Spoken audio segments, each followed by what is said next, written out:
नमस्कार. मनाच्या श्लोकाचा आजचा 39वा श्लोक. श्लोक 39.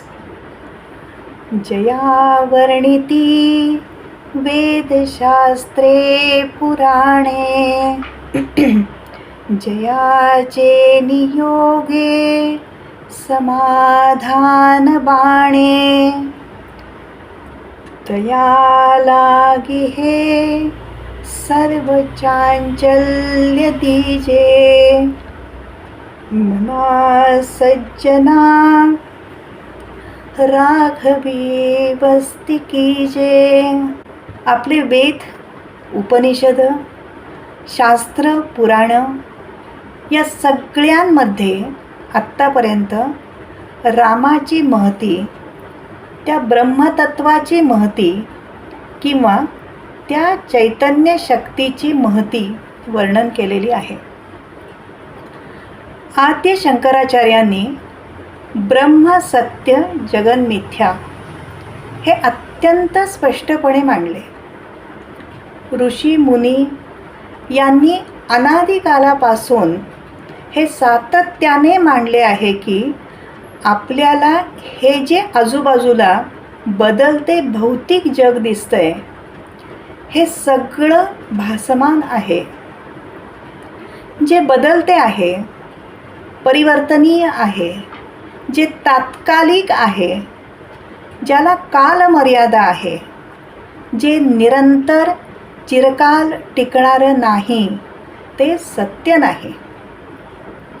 आणि बदल हा तर जगाचा नियम. मग त्याला सत्य कसं म्हणायचे? जे सत्य नाही त्याबाबत मोह, भावनिक गुंतवणूक, हव्यास, आशा, अपेक्षा, सुखदुःख हे सगळं का निर्माण करायचं? या मायाजालामध्ये अडकून का पडायचं? या मार्गावरून तुम्ही कितीही केलंत तरीही कधीही समाधान मिळणार नाही. एका इच्छापूर्तीतून पुढच्या अनेक नवनवीन इच्छांची निर्मिती होत राहणार आणि आपण त्यांच्या मागे, त्यांच्या पूर्ततेसाठी भ्रमामध्ये दिशाहीन भरकटत राहणार, भरकटत जाणार. म्हणूनच जो सत्याचा मार्ग आहे तो स्वीकारावा. यातून काय होतं तर यातून एक आंतरिक समाधान प्राप्त होतं, शांतता लाभते, स्वज्ञान प्राप्त होतं. आपल्याला आपण कळू लागलो की मग हे आजूबाजूचं विश्व सुद्धा हळूहळू समजायला लागतं. आपण खऱ्या अर्थाने प्रगतीच्या मार्गावरती राहतो, ध्येयाच्या दिशेने पावलं टाकू लागतो.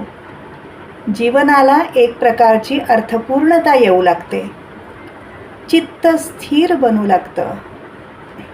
म्हणूनच प्रयत्नपूर्वक या मार्गावरती राहायचं. या मार्गापासून दूर जायचे नाही. या मार्गामध्ये अडचणी येतात. आता या अडचणी कोणकोणत्या आहेत?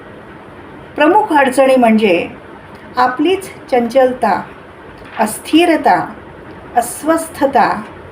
या सगळ्या ज्या गोष्टी आहेत, अडचणी आहेत, त्या सगळ्या रामाच्या चरणी वाहून टाकायच्या. हा सत्याचा मार्ग एकदा धरला म्हणजेच एकदा रामाचे चरण असे घट्ट पकडून धरले की त्यापासून कधीही दूर जायचं नाही, ते चरण कधीही सोडायचे नाहीत.